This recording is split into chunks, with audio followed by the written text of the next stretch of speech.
느낄 뉴스를 종합해드립니다. 깊이 있는 뉴스 YTN FM 출발 새아침. 오늘 아침 다시 찬바람이 쌩쌩 불고 있습니다. 하지만 주말에는 외부 활동하는 데 문제가 없을 정도로 풀린다는 예보인데요. 그런데 다음 주부터는 다시 추워질 거라고 하죠. 다음 주에 추워질 때는 추워지더라도 이번 주말은 좀 포근했으면 하는 바람을 가진 분들 좀 있을 거라고 생각이 됩니다. 주말에 초겨울을 만끽할 수 있는 계획을 가지신 분들 특히 그럴 것 같은데요. 주말이 만일 포근하지 않아도 주말이라는 이름 자체가 주는 포근함이 있지 않을까요? 그래서 주말이라는 단어 우리 모두가 반기는 걸 겁니다. 신율의 출발새 아침 3부 순서 먼저 광고부터 듣겠습니다.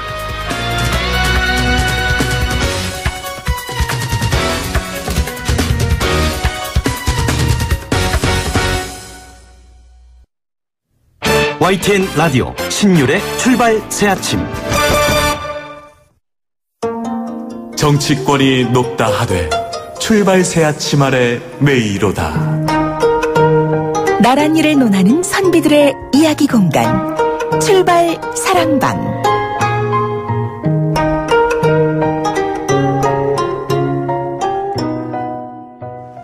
예, 한 주간 정치권 소식 정리해보는 순서죠. 이분들 보면 금요일을 느끼게 하는 그런 분들입니다. 경기대학교 김홍국 교수 나와 계십니다. 어서 오십시오. 네, 안녕하세요. 예, 그리고 미래전략개발연구소 김우석 부소장님이십니다. 어서 오십시오. 안녕하십니까. 예, 금요일을 왜 이렇게 머리 짧게 자르셨어요? 군대 가세요? 군대를 다시 가볼까 지금 고민 중입니다. 그런 거 아니군요. 좋은 직장이라 가지고. 예. 자, 근데 오늘부터 이제 좀 새롭게 한번 바꿔볼까 하는데, 이게 이제 사실 이게 속담 이렇게 하면은 이제 좀 이게 진이 빠질 때가 됐어요. 그래서 이제 좀 바꿔가지고, 한시로 이제, 한시. 야, 이거 진짜 어려운데. 이 한시를 어떻게 직접 만드셔도 돼요. 예. 그럼요. 사자성어도 우리 직접 만들잖아요. 네? 직접 만드셔도 되고 실력이 되시면 얼마든지 하셔도 됩니다. 제가 다음 시간에는 직접 만들어 보려고 하고요. 무리하지 마시고요. 네, 오늘은 본인의 능력에 맞게 그냥 해주시면 돼요. 예, 고맙습니다. 예, 김홍국 교수님 먼저 말씀해 주시죠. 네, 한시 준비한 거는요. 두보, 중국의 명시인이죠. 두보의 곡강이라고 하는 한시를 오늘 가지고 나왔습니다. 그 속에 인생 70고래이라고 해서 제가 흔히 말하는 음악도 깔리고 있어요 지금. 그러니까요. 예. 일단 그러면 제가 한시 낭독을 하도록 하겠습니다. 예. 곡강. 조정에서 나오면 봄옷을 잡혀놓고 매일 강가에서 취하여 돌아오네. 가는 곳마다 외상술 빚었지만 인생 70 살기는 옛부터 드문 일. 호랑나비 꽃 속 깊은 꿀을 빨고 물 위에 점 찍은 듯 잠자리 한 쌍. 세상 모든 것은 변해가는 것. 잠시나마 서로서로 어울려보세. 이런 한시입니다. 이 두보가 이게 BGM이 있잖아요. 상당히 중요한 역할을 해요. 보니까 그 목소리도 어떻게 더 좋게 들려요. BGM이 있으니까. 그렇습니까? 네. 두보가 30대 초반까지 계속 낙방을 하면서 어려운 삶을 삽니다. 그리고 나서 방랑을 하고 어려운 시기를 겪었는데요. 44살에 자수비로 하는 아주 낮은 벼슬을 얻게 됩니다. 그런데 워낙 성품이 강직해서 주변에서 이 두보를 그대로 두지 않거든요. 그래서 결국은 47살에 이제 이 시를 지었습니다. 세상 살면서 오래 인생 사는 것 드물지만 정말로 제대로 살면서 나중에 인생 서로 위로하면서 살아가자는 건데요. 우리 정치권 지금 국민을 쳐다보기보다는 스스로의 정치적 이익을 탐하거나 또는 자신들을 지키기에만 너무 급급한 모습이거든요. 이 두보가 강직했던 두보가 당시에 정말 마음속에서 품었던 그런 얘기들이 이 시 곡강에 나타나 있는데요. 이 한시의 정신을 지금의 공직자들 좀 잘 새기면서 지금은 인생 70이 아니라 100세 시대 이렇게 얘기하지만 나이 들어서도 후회하지 않을 수 있는 정말 국민을 위해서 제대로 봉사하는 우리 정치권이 되줬으면 한다. 이런 마음에서 곡강 한시 골라봤습니다. 또 그런 뜻이 있었네. 예, 우리 김우석 부소장님. 저도 뭐 사실 좀 고민이 됐는데 저도 두보가 난세에는 역시 두보 아니겠습니까? 그래서 두보를 고민을 하다가 그 서로 전화하셨죠 여기 오시기. 야 이거 도대체 뭐를 해야 되냐? 서로 전화하셨죠. 예? 전화하신 것 같은데. 그래서 저 나름대로는 이렇게 기준을 정했는데요. 역시 현실 감각이 중요하다. 왜냐하면 예전에는 한시를 얘기할 때 뜬금없이 얘기하기보다는 현실적인 여러 문제를 우회적으로 얘기할 때 많이 사용했거든요. 예. 그래서 보니까 이번 주에 문무일 검찰총장이 여러 가지 화제가 됐어요. 그런데 예. 임명장 수여를 받을 때도 한시를 가지고 화제가 좀 됐더라고요. 그래서 그때의 상황과 비교해가지고 한번 한시를 읊어보겠습니다. 예. 음악은 아까부터 나오고 있었으니까 말씀해 주시면 돼요. 하늘 노릇하기 어렵다지만 4월 하늘만 하랴. 누에는 따뜻하길 바라는데 보리는 춥기를 바라네. 나그네는 맑기를 바라는데 농부는 비 오기를 바라며 뽕잎 따는 아내는 흐린 하늘을 바라네. 각자가 바라는 바가 생각이 다 다르다라고 하는 얘기인데요. 예. 검찰총장이 지금 맡은 역할과 임명권자가 바라는 것 이 사이에서 여러 가지 곤란한 그런 현재의 상황을 많이 반영을 하고 있는 것 같아서 4개월 여전이나 지금이나 지금 검찰을 바라보는 국민의 따뜻한 시선도 그대로고 또 정부가 검찰과 함께 드라이브를 거는 것도 비슷하고 예. 그런 상황에서 이번 주는 그저께였나요? 문무일 총장이 올해 안에 적폐 수사를 마무리하겠다라고 얘기를 한 거에 대해서 어제 청와대는 물리적으로 불가능하다. 그리고 아하. 여당에서는 적폐 청산은 계속되어야 한다라고 얘기하면서 사실 공개적으로 검찰총장의 얘기를 반박하는 그런 상황이 벌어졌는데 예. 이것이 취임 초기나 지금이나 크게 바뀌지 않은 것 같아요. 그래서 지금 이 시조를 보면서 검찰이 얼마나 처신하기가 힘든 상황인지 그리고 검찰 개혁이 얼마나 힘든지라고 하는 것들을 반영하는 것 같아서 골라봤습니다. 예. 아니 두 분 다 이렇게 딱 한시를 읊으니까 목소리마저 차분해지시는 것 같아가지고 예 좋습니다. 자 그런데 자 우리가 지금 오늘 얘기는 여기부터 시작을 해야 될 것 같아요. 예산안 내년도 예산안인데. 이 예산안 통과 과정을 보면 과거의 구태가 전 그대로 하나도 빠짐없이 반복되지 않았나 이런 생각이 들거든요. 예산안 끼워넣기부터 시작을 해가지고 예 어떻게 보셨습니까?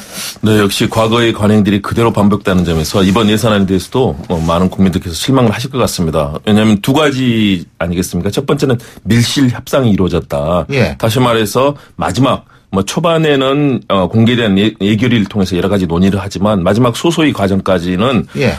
누구도 알 수 없는 소위 말해서 깜깜이 예산이라고 하지 않습니까? 결국은 투명하게 공개되지 않고 이 협상이 이루어지면서 막판에 오가는 서로 간의 그런 소위 말해 딜이라고 하지 않습니까? 이런 게 이루어지다 보니까 결국은 국민들은 그 내용도 알지 못한 채 일단 밀실 협상이 이루어졌고 그리고 끼워넣기 예산 얘기 자신의 지역구라든가 또는 특정 정치인들 특히 원내대표라든가 또는 고위직 이런 정치인들이 입김을 불어넣으면서 특히 예결위 또 참석하는 의원들도 그렇거든요. 예. 관련된 예산들을 막판에 끼워넣기로 하면서 이 두 가지가 문제인데요.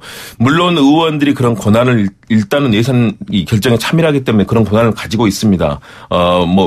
미국에서도 포크 배럴이라고 해서 지역구라든가 이런 부분에 상당히 배려를 하고 이런 관행 또 의원들이 그런 관행은 있지만 우리는 이것이 너무나 관행화되어 있다. 그리고 이번에 나오고 있는 원내대표급들 특히 여러 정당들에 대한 얘기들이 많이 나오고 있는데요. 이 부분은 정말 투명하게 개선돼야 되는 것 아닌가. 국민들이 그 과정도 알아야 되고 국회의원들도 지금 자신들도 다 모르고 있거든요. 예결위 참석하지 않는 의원들은 전혀 모르는 깜깜이게 상황이 되는데 예. 이 부분은 반드시 좀 개선이 돼야 되는 것 아닌가 이런 생각이 듭니다.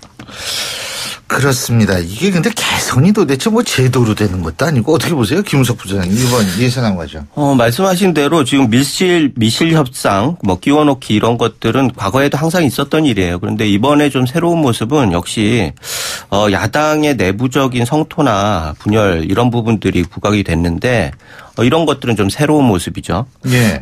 결국은 이게 한국당의 지금의 현주소를 보여주는 거 아니냐 이런 생각이 들고 예산의 수호자이면서 국회의 수호자인 야당 그것도 제1야당에서 이런 모습을 보는 거에 대해서 뭐 정부 드라이브야 뭐 그 한시적인 부분들이 있지만 어찌됐든 이 시스템적으로 그런 균형과 견제라고 하는 게 현재 작동하고 있느냐라고 하는 의구심이 있는 거죠.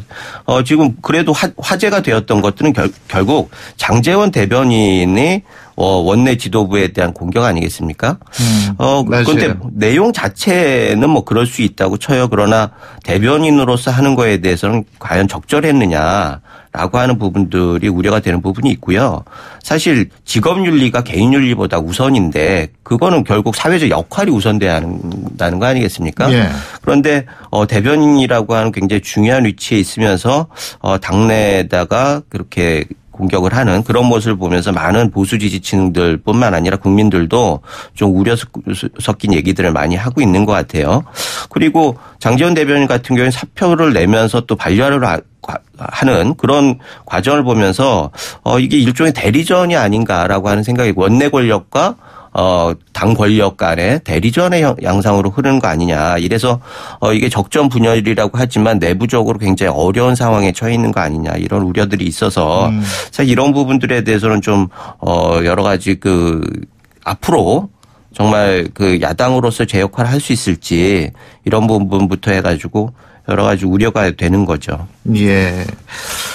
근데 어쨌든 지금 이러한 것들을 어떻게 고칠 수가 있다고 보십니까? 저는 고칠 수 있다고 봅니다. 어떻게요? 왜냐하면 지금의 과정이 결국은 예결이 이제 정부에서 이제 예산안이 지출되지 않습니까? 예. 그 이후에 뭐 상임위에서 이제 예비 심사를 하고요, 예결위 심사를 하고 또 조정 심사 소위를 하고 소소위를 거치고 이런 절차의 흐름에 따라서 진행이 되는데요. 예. 이 과정들을 사실은 다 투명하게 공개된 장소에서 사실은 언론도 볼 수 있고 만일의 경우 언론이 직접 참여하지 않더라도 뭐 다 그 장면들을 녹화하고 각 의회에서 이것이 각 정당에서 예. 이의를 제기할 수 있는 그런 과정들이 있었다면 괜찮을 텐데 마지막에 밀실에서 정말 몇 사람이 모여가지고 소소위에서 다 결정해버리거든요. 예. 그런 측면에서 그리고 또 사실은 예산을 이 예산 국회에서만 다룰 것이 아니라 저는 예결위 차원도 상시화돼야 된다.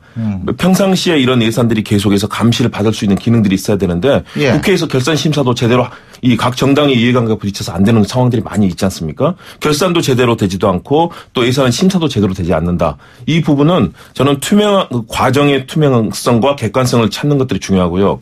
만일의 경우 그것들이 국회가 국민들에게 용인을 받을 자신이 없다면 최소한도 언론의 감시라든가 또는 시민단체 그리고 국회 차원의 제도적으로 시민들이 참여할 수 있는 길까지 좀 터서 시민 참여 예산이랄까요? 물론 그것은 이제 여러 가지 이 정제된 과정을 거쳐야 될 텐데 감시와 비판을 받을 수 있는 기능을 만드는 것이 필요하다고 봅니다. 그러면은 아무래도 역시 국민들의 눈길을 의식하는 국회의원들이 받을 수밖에 없고요. 그리고 좀 전에 저는 우리 김 소장님께서 장제원 대변인 얘기를 하셨는데 저는 약간 좀 다른 생각이 있습니다. 정말로 잘못된 관행에 대해서는 누구라도 얘기하고 저도 물론 대변인이라는 직책에서 했다는 것은 좀 바람직해 보이지는 않습니다. 당 내부에서 잘 조율하는 과정이 먼저 있어야 되지만 지금 우리 이 정치권의 문제는 과거의 초선이라든가 재선들의 정풍운동 깨끗한 정치를 추구하는 목소리가 완전히 사라졌습니다. 당의 권력에 대부분 다 이 합계하는 그런 모습이거든요. 정말 잘못된 관행이 있었다면 제대로 국민을 위해서 밝히는 것. 국회의원의 존재의 이유가 뭐겠습니까? 국민의 세비를 받으면서 국민을 위해서 또 국가를 위해서 봉사하는 건데 정치권의 이익에 담합하는 그런 구조로 간다면 사실상 약간의 내부 고발의 성격도 있고 또 물론 권력 투쟁의 성격도 있겠지만 예. 정말로 진실을 밝히기 위해서 정치인들이 국민의 이익에 편에 서서 좀 노력해주는 자세가 필요하다. 물론 당 조율 과정도 필요하지만 그런 생각이 저는 들었습니다. 이 부분에 대해서도 예. 한 말씀 안 드릴 수 없는 게 그렇다고 하면 대변인을 그만두고 하면은 그건 납득이 되죠. 국회의원으로서 할 수 있는 얘기니까. 그런데 만약에 원내대표가 새로 뽑히고 원내대변인이 됐다. 그런데 지금하고 다른 지금 당 지도부하고 다른 성격을 가지고 있는 그런 분이 원내대표가 됐다. 그러면 원내대변인이 당 대표를 공격하고 당의 대변인이 원내 대표를 공격하고 이런 식으로 해가지고는 그야말로 콩가루 집안 아니겠습니까? 그래서 이런 부분들에 대해서 대변인은 역시 좀 더 대변인은 당의 입이잖아요. 그러니까 그게 우선이 돼야 하는 거지 개인 소신은 어떻게 보면 그걸 버리고 나가서 얘기해도 충분히 가능한 거고 그래서 그런 부분들을 말씀드렸던 거고요. 사실 예산 문제는 인지적인 한계가 있어요. 왜냐하면 지금 큰 규모의 예산을 작은 시간 내에 해결해야 하는 현실적인 문제가 있는 거 아니겠습니까? 그래서 결국 작은 소위 같은 데서 일일이 근거를 남기기에는 여러 가지 문제가 있죠. 그게 한계가 있고 그런데 그럼에도 불구하고 지금 상황은 너무나 비합리적이고 어떻게 보면 투명하지 않고 이런 것들이 문제가 되는 거죠. 그런 것들이 첫 번째 문제가 있는 것 같고 두 번째는 선거에 도움이 되는 방향으로 국회의원들은 그 일을 할 수밖에 없지 않습니까? 그런데 선거라고 하는 게 결국 바람에 따라서 왔다 갔다 한단 말이에요. 그런데 바람이라고 하는 거는 결국 통제 범위에 있는 것들이 아니기 때문에 변별력의 한계가 있는 거고 그렇다고 하면은 결국은 작은 예산들, 지역구 예산들 이렇게 뭐 당락이 어떻게 보면 한 3% 내외에서 왔다 갔다 하는데 그 3%를 잡기 위해서라도 지역 예산을 올인할 수밖에 없는 현실이 있는 거예요. 그래서 이런 부분들도 고려를 해봐야 한다 이런 생각이 드는데 이럼에도 불구하고 지금 문제를 계속 심화되는 거는 결국은 점진주의 예산이라고 하는 기본들 틀 때문에 그렇습니다. 그러면 점진주의 예산이라고 하는 건 합리적인 결정이 거의 힘든 예산이 아니겠습니까? 그런데 그런 과정에서도 국회가 제대로 기능할 수 없다라는 게 문제죠. 지금 국회 예산처 같은 경우에는 수치 발표를 하고 있지만 예산 과정에서 적극적으로 개입할 수 있는 상황이 아니거든요. 그래서 예산 구성 과정 그 과정과 그 과정에 대해서 국회가 얼마나 아까 우리 김 교수님이 얘기했듯이 예산 과정에서도 국회가 좀 적극적으로 예산 결산 과정을 국회가 좀 적극적으로 들어가서 내용을 파악하고 있으면은 그 시간적인 한계를 최소화하고 그다음에 국회의원들이 그 안에서 책임을 충분히 공감하고 이렇게 함으로써 제도적인 한계를 극복할 수 있는 방향이 되지 않을까. 그래서 국회 예산처가 그냥 참고 자료만 낼 것이 아니라 실질적으로 능동적으로 실질적으로 국회에서 예산을 짠다라고 하는 얘기를 들을 정도로 아주 적극적으로 참여를 하는 게 우리가 현실적으로 가지고 있는 여러 가지 한계 속에서 그나마 할 수 있는 방법이 아닌가 이런 생각이 듭니다. 알겠습니다. 자, 그러면 이번 예산안 어쨌든 통과가 됐는데 자, 승자가 누구고 패자가 누구라고 보십니까? 너무 뻔한 질문 같죠? 근데 전 그렇게 생각하지 않습니다. 우리 김홍욱 교수님부터. 그래서 제가 볼 때는 가장 이 패자가 된 쪽은 결국 자유한국당이 아닌가 싶습니다. 그건 뭐 확실하죠. 네. 소위 말해서 명분도 잃었고 실리도 잃었다. 그리고 이런 과정에서 마지막 조금 전에 얘기하신 것처럼 대변인의 이런 발언까지 나오면서 당내 분란까지 만들어졌기 때문에 그 후폭풍까지 나오고 있는 상황에서는 그리고 특히 저는 그 과정에 문제가 있다고 봅니다. 공무원 중원 사실은 일선에서 공직자들 필요하다는 것은 홍준표 대표, 안철수 대표, 모든 유승민 대표까지 다 출마한 후보들이 다 공약했던 사안이거든요. 그래서 공무원 중원의 사안을 근데 국민들 규모는 다르죠. 그렇죠. 이제 규모는 다르죠. 그런데 이 공무원 중원을 놓고 뭐 사회주의 예산이다. 이런 색깔론까지 제기하면서 예산의 문제를 제기하는 것. 저는 그런 부분들은 정말 앞으로는 사라져야 될 정말 구태다. 어떤 예산을 놓고 합리적인 이 비판을 하는 건 괜찮지만 이것을 어떤 이념적인 색깔을 넣어서 자꾸 공격하는 이런 부분은 앞으로 좀 사라졌으면 하고요. 그런 측면에서 일단 승자는 저는 더불어민주당 여당이 아무래도 시한을 넘겨서 일단은 했기 때문에 그 부분에 있어서는 좀 문제를 남겼지만 그러나 그럼에도 불구하고 일단 기본적인 예산의 이 여당의 목표는 관철을 했거든요. 국민의당은요?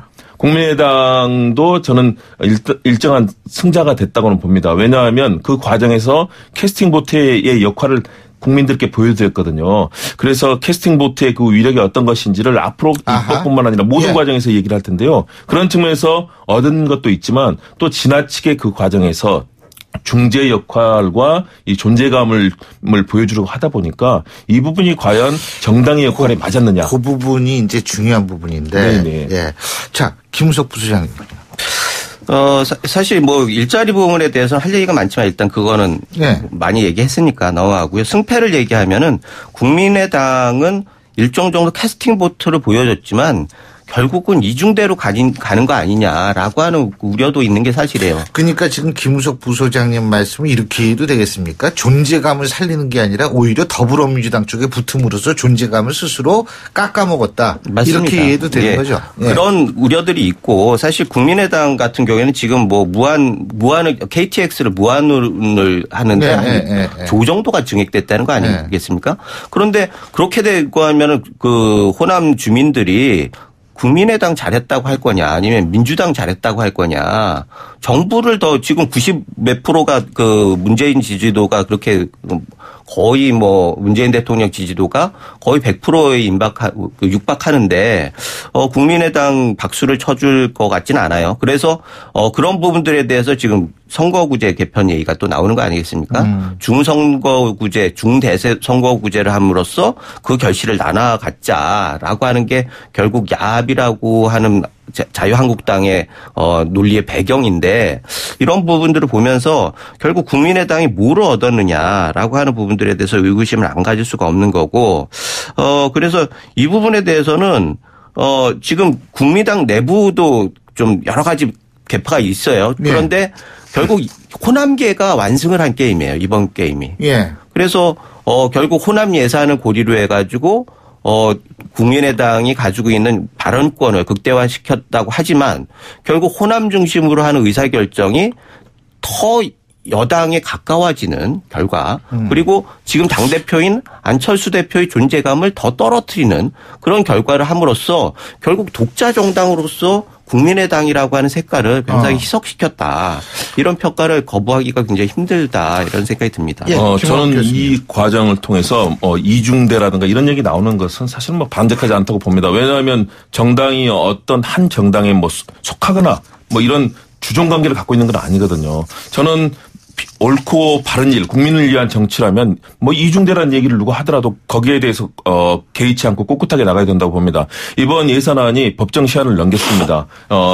사실상 선진화법이 채택된 이후로 처음으로 이제 예산안 이 법정 시한을 어긴 것 아니겠습니까? 시기적으로도 급박한 내용이 있었고 분명히 지금 우리 경제를 살리기 위해서도 필요한 조치들, 뭐 최저임금에 대해서 기업에서는 비판도 하지만 이 시대가 최저임금 분명히 올려야 되고 앞으로 방향을 어떻게 잡아야 되느냐. 만일의 경우 기업에서 그 역할을 못한다면 최소한도 정부에서 일정 기간이라도 역할을 하면서 우리 경제를 살려야 된다는 그런 공감대가 국민들에서는 있다고 보고요. 그런 측면에서 저는 국민의당이 협력하고 협조한 부분들 마지막에 그 부분은 자유한국당 입장에서는 비판적이겠지만 그러나 국민의 입장에서는 잘한 거다. 옳은 선택을 할 때는 저는 그런 국민의당의 역할에 대해서는 저는 도리어 박수를 쳐야 된다.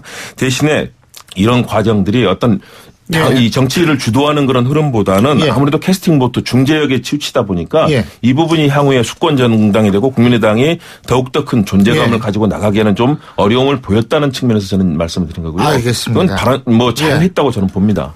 김우석 부소장님. 일단은 뭐 그 말씀을 하시니까 말씀 안 드릴 수가 없는데 사실 이번 예산 같은 경우에는 일자리가 굉장히 중요한 이슈였어요. 그런데 한국당 같은 경우에는 일단 막을 수는 없지만 이건 국가적으로 재앙이다라고 얘기해가지고 결국 안 하는 쪽으로 결론을 내린 거 아니겠습니까? 지금 유승민 대표도 얘기했어요. 바른정당에 사회복지나 소방직 공무원 같은 경우를 그 명분으로 해가지고 이걸 올렸단 말이에요. 그런데 그게 국가직이라고 얘기했는데 이게 다 지방직 공무원이에요.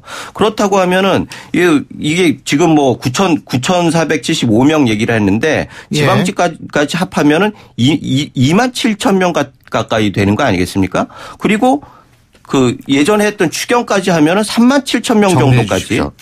여기까지 되는데 이런 정도의 규모라고 하면은 지금 우리가 70년 동안 110만 개의 일자리가 공무원들이 늘었다고 하는데 거기에 비하면 너무나 많다는 거죠. 그런 면에서 이 부분에 대해서는 다시 한번 고려를 해야 한다 이렇게 생각이 됩니다. 알겠습니다. 우리가 뭐 점차적으로 또 할 얘기가 이제 튀어나올 거예요. 또 나중에 한번 얘기를 해보고 오늘 두 분 말씀 여기서 줄이겠습니다. 고맙습니다. 고맙습니다. 감사합니다. 지금까지 경기대학교 김원국 겸임교수 미래전략개발연구소 김우석 부소장 두 분과 함께 했고요. 신율의 출발 새 아침 3부 순서 여기서 줄입니다. 잠시 뒤 4부에서 뵙겠습니다. 날카로운 분석, 내일을 보는 시선, 신율의 출발 새 아침. 신율의 출발 새 아침 4부 순서 먼저 광고부터 듣겠습니다. 예, 지금 8시 41분 53초 지나고 있는데요. 금요일 아침입니다. 금요일 아침은 일반적으로 차가 많이 밀리는데 오늘 어떤지 알아볼까요? 김미란 캐스터. 네, 신율의 출발새 아침 교통정보입니다. 오늘 아침 영하 7도까지 내려가면서 추위가 상당히 매서운데요. 도로에서는 사고 난 구간이 있습니다. 현재 강남 순환로 수서 방향 봉천 터널 중간에서 출구 구간 4차로에서 추돌 사고가 났습니다. 처리 작업으로 4차로가 통제가 되고 있는데요. 잘 확인하고 지나시기 바랍니다. 약 1시간 전에 서울 외곽 순환고속도로 판교에서 구리 방면 서하남 나들목을 조금 못 간 지점 1, 2차로에서 화물차 관련 전도 사고가 있었습니다. 지금 처리 작업으로 뒤로 많이 불편합니다. 판교 분기점부터 13km 구간 정체가 계속되고 있는데요. 서울 외곽 순환고속도로를 타기 전에 미리 국도 쪽으로 우회하시는 게 덜 혼잡하겠습니다. 반대 판교에서 일산 쪽으로는 장수부터 송내, 노우지 분기점에서 김포 요금소까지는 7km 구간이 밀리고 있고 구리 남양주 요금소에서 서하남 부근까지도 15km 구간의 속도가 내려가 있습니다. 그 밖에 경부고속도로는 부산 방향 서울 요금소에서 신갈 분기점 구간은 고장 차량으로 지금 1차로가 통제 중입니다. 신일의 출발새 아침 교통정보였습니다. YTN 라디오 신율의 출발 새 아침.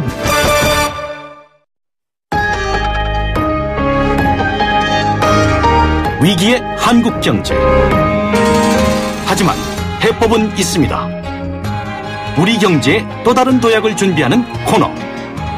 출발 새 아침 경제 빅 이슈.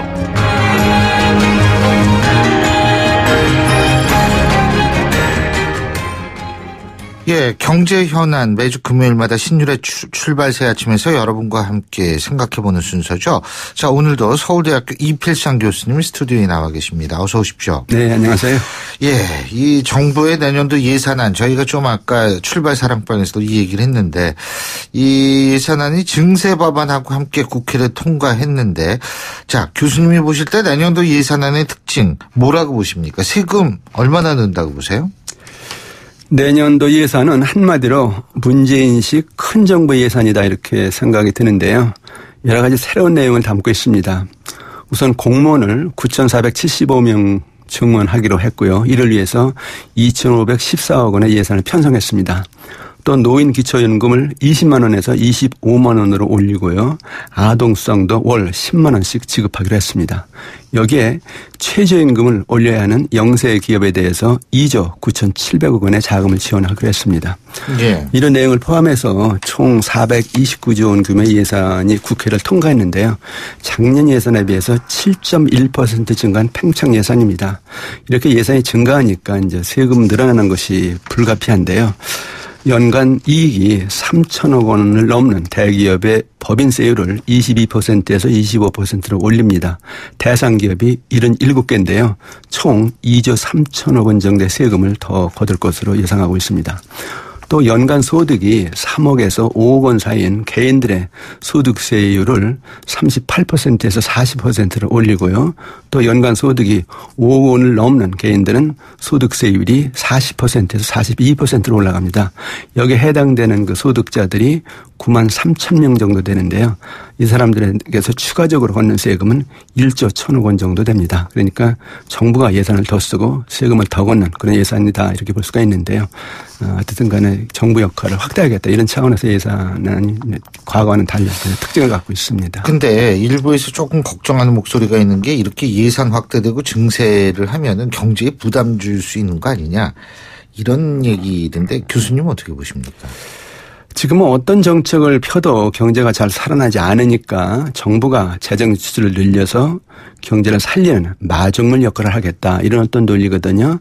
상당히 일리가 있다고 봅니다. 근데 이렇게 그렇다고 해서 무조건 예산 늘리자. 그래서 정부 지출하자. 그러면 경제 살아난다. 이런 식으로 이제 과도하게 이제 정책을 펴는 것은 우려가 이제 있다는 것이죠.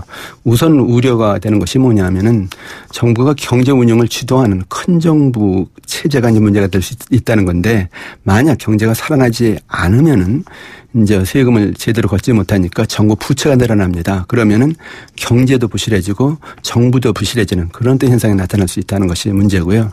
또 하나 문제는 기업들의 창업과 투자가 위축될 수 있다는 건데 기업들이 이제 법인세가 늘어나니까 사업 의욕이 떨어진다는 것이고요.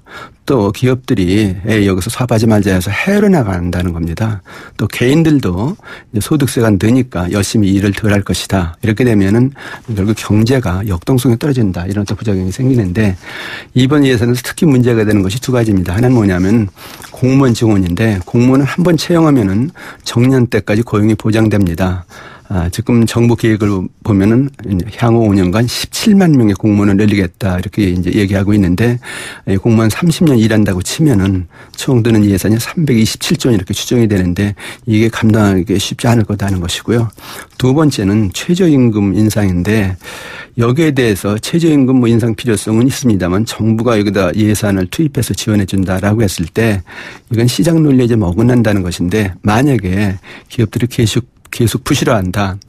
그리고 최저임금을 계속 못 준다 할 경우에 이 예산 투입이 무한 들어갈 수 있다는 것이거든요. 그래서 이게 근본적으로 만약에 시장 기능을 무시하면 그게 문제가 된다 하는 겁니다. 그래서 어떻든 간에 이번 예산이 경제를 살리는 어떤 마중물 역할로서 긍정적 역할을 하면 참 좋겠는데 부작용에 대해서도 뭐 상당한 어떤 대처 방안을 좀 마련해야지 않을까 그런 생각이 듭니다. 지금 미국은 감세방 법안이 연내 의회로 통과할 전망이다. 이런 얘기가 있던데요. 네. 이러면 미국 경제에는 어떤 효과가 있을 거라고 보십니까? 미국의 법인세 최고 세율을 지금 35%인데 그걸 20%로 낮추는 법안이 상원을 통과했습니다. 그래서 이제 하원과 협의를 해서 연내에 이제 그것을 확정될 가능성이 지금 아주 큽니다. 미국은 이제 31년 만에 법인세를 이렇게 대폭 낮추는 건데요. 그러니까 기업들로서는 세금 부담이 줄어드니까 창업과 투자가 늘어날 것이다. 뭐 이런 어떤 예상이 되고요. 또 기술 개발이나 이제 생산성 증가가 될 거다. 그러면 국제 경쟁력도 높아진다는 겁니다. 또 더 중요한 것은 해외 미국 기업들이 많이 나가 있는데 미국의 법인세율이 이렇게 떨어지니까 다시 미국으로 돌아오는 이제 유턴 현상이 생길 것이다 하는 것이고요. 더 나아가서 다른 나라 기업들도 미국의 법인세 낮으니까 거기 가서 투자하자 해서 미국에 투자를 많이 하는 기업들이 생긴다는 것이거든요. 이렇게 되면 이제 전 세계 경제가 미국 중심으로 이제 운영되는 미국 우선주의가 결국 실현된다 이렇게 볼 수가 있거든요. 그래서 미국으로서는 뭐 어떻게 보면 정말 야심을 가지고 이런 걸 추진하고 있다 이렇게 생각이 듭니다. 예. 그런데 일본도 법인세 낮춘다는 얘기가 있던데요. 어떻게 네. 하겠다는 거예요? 일본이 2012년 아베 총리가 집권한 이후에 법인세율을 계속 낮춰왔거든요. 일본의 법인세율은 아베가 집권할 때 30%였습니다. 그러던 세율이 2013년에 28.05%까지 내려가고요. 2015년에 23.9%까지 내려가고요.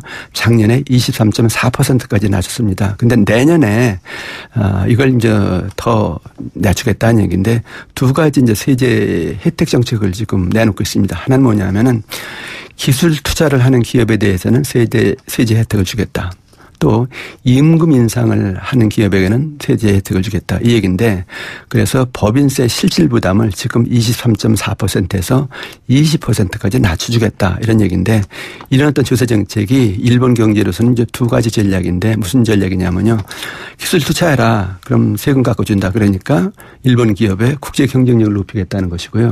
또 하나는 임금 인상해라. 그럼 세금 깎아준다. 이 얘기는 내수를 살려서 결국 일본 경제가 선순환을 하는 그런 어떤 체제를 만들겠다 이런 얘기거든요. 그래서 일본으로서도 어떻든 간에 이 세금을 깎아서 경제를 살리겠다는 그런 어떤 적극적인 정책을 펴고 있다 이렇게 봐야 될 것 같습니다. 그러면은 지금 총장님 말씀 이렇게 쭉 들어보면 세계의 뭐 미국, 일본 주요 국가들은 지금 감세 경쟁을 벌이고 있는데 우리나라 지금 증세를 하고 있다. 이거 어떻게 봐야 됩니까?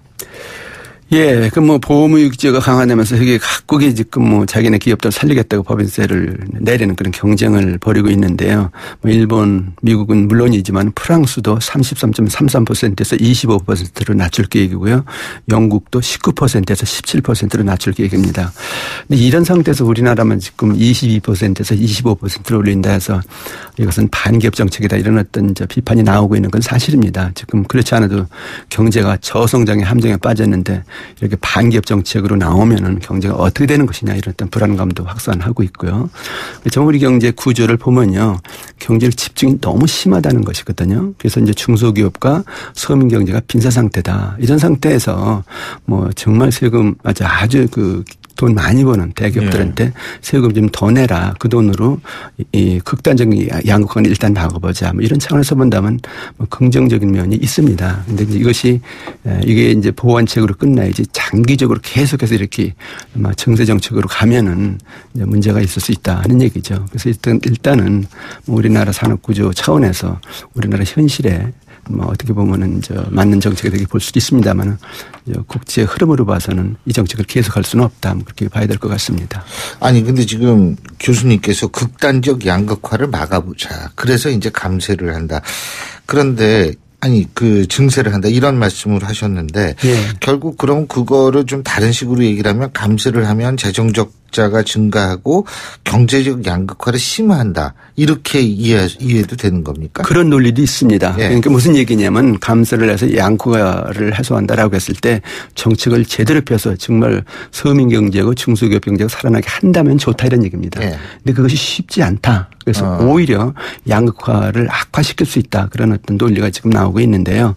양극화에는 두 가지가 있습니다. 하나는 이제 기업들 간의 양극화고요. 또 하나는 이제 빈부 양극화인데 이런 상태에서 법인세 낮춘다, 개인 소득세 낮춘다 이쯤 나오면은 오히려 기업과 개인 간의 부익부 빈익분의 양극화가 더 심화될 수 있다 하는 얘기인데 여기서 핵심적인 문제는 낙수 효과입니다.